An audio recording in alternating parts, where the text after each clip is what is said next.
Testing. Oh, hello, my name's Ben, my pronouns are he, him, and I'm here to tell you how to get nothing done. If you follow this advice, you'll minimize your productivity and spend the most time doing it possible. And the good news is, you're already following some of these steps. The first step to getting nothing done is to always be working, which may sound a little counterintuitive.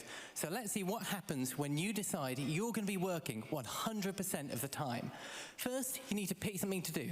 And let's not forget, you need to always be working, so you need that task as soon as possible, before you can be sure it's the most useful thing. If you're lucky, it won't be useful at all. It might actually be detrimental. In 2009, Microsoft found only a third of their features improved the metrics they were meant to improve.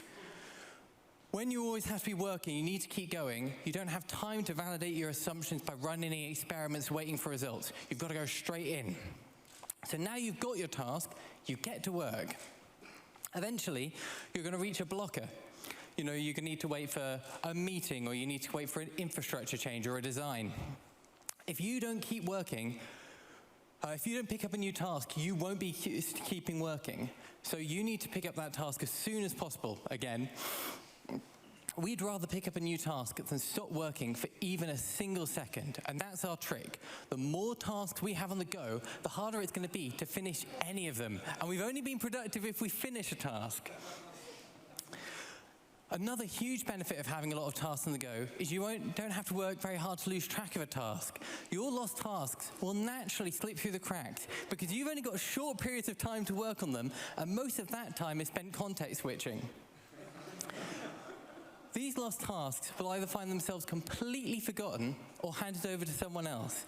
So either you get to waste all the time that you've spent working on that task, or you and someone else can both waste time handing over that context for a task that you already thought wasn't that important to begin with.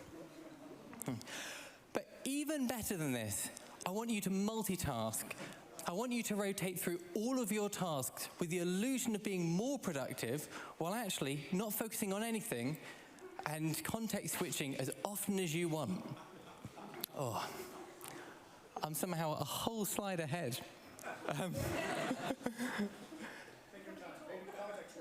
Yeah. So, if you look at the graph that's going to appear in 2 seconds, it's good to have a break. Well, very good point. If you look up here at this graph, you see the multitasking approach takes a lot longer to get a particular task done than the one-at-a-time approach. And that's the key. We want to take as long as possible before we finish a task. The longer it takes before we finish a task, the less time we get benefiting from whatever a task is meant to achieve, and the more likely it is that an emergency will come up. And believe me, emergencies will come up.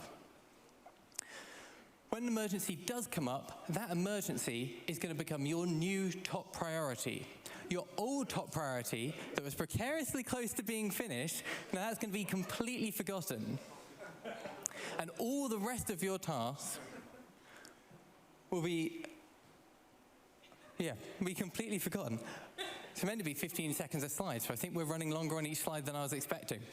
Okay.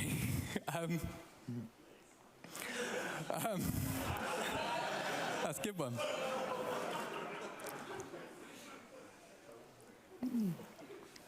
There we are. All the rest of your tasks will be completely forgotten. If you weren't always working, this emergency might be no big deal. But always working means that the emergency is going to cause the most disruption to the most tasks possible, cause the most delay possible. Now, I want to stress here that while I'm talking about emergencies, you're going to get this same effect any time your team is given a new priority or any time you pick up a task with a deadline. In fact, in a bizarre way, the less serious the problem, the more meetings it will cause and the more delay it will cause as you try and work out where it should be prioritized. Now, while you can wait for tasks to come up organically, why not skip this step? Start with more than one task and actively volunteer for more. Be more than 100% busy. So now you've got all the problems from before without any benefit of any increased efficiency that you were getting. Now, another trick that you can do is you can start with huge tasks. I don't want your tasks to be measured in hours and days. I want your tasks to be measured in weeks and months. I want you to pick a task and work on it for 2 months before you show anyone. Then I want you to go and show someone to get feedback. They're probably going to have a lot of suggestions. So now you've got a load more work to do, and you've still not finished anything.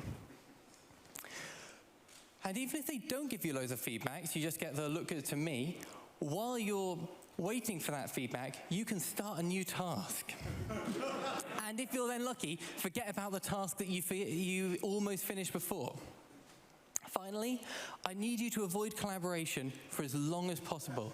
Close collaboration will shortcut your long feedback loops. If you pair program, you might not need to wait for code reviews. If you work closely with your customer, you might reduce the size and frequency of their changes. You have to work alone for as long as possible. I promise that if you follow the always working principle, you will get nothing done and spend all your time doing it. And if you do finish something, it'll be months down the line and had much less impact than it should have. Thank you.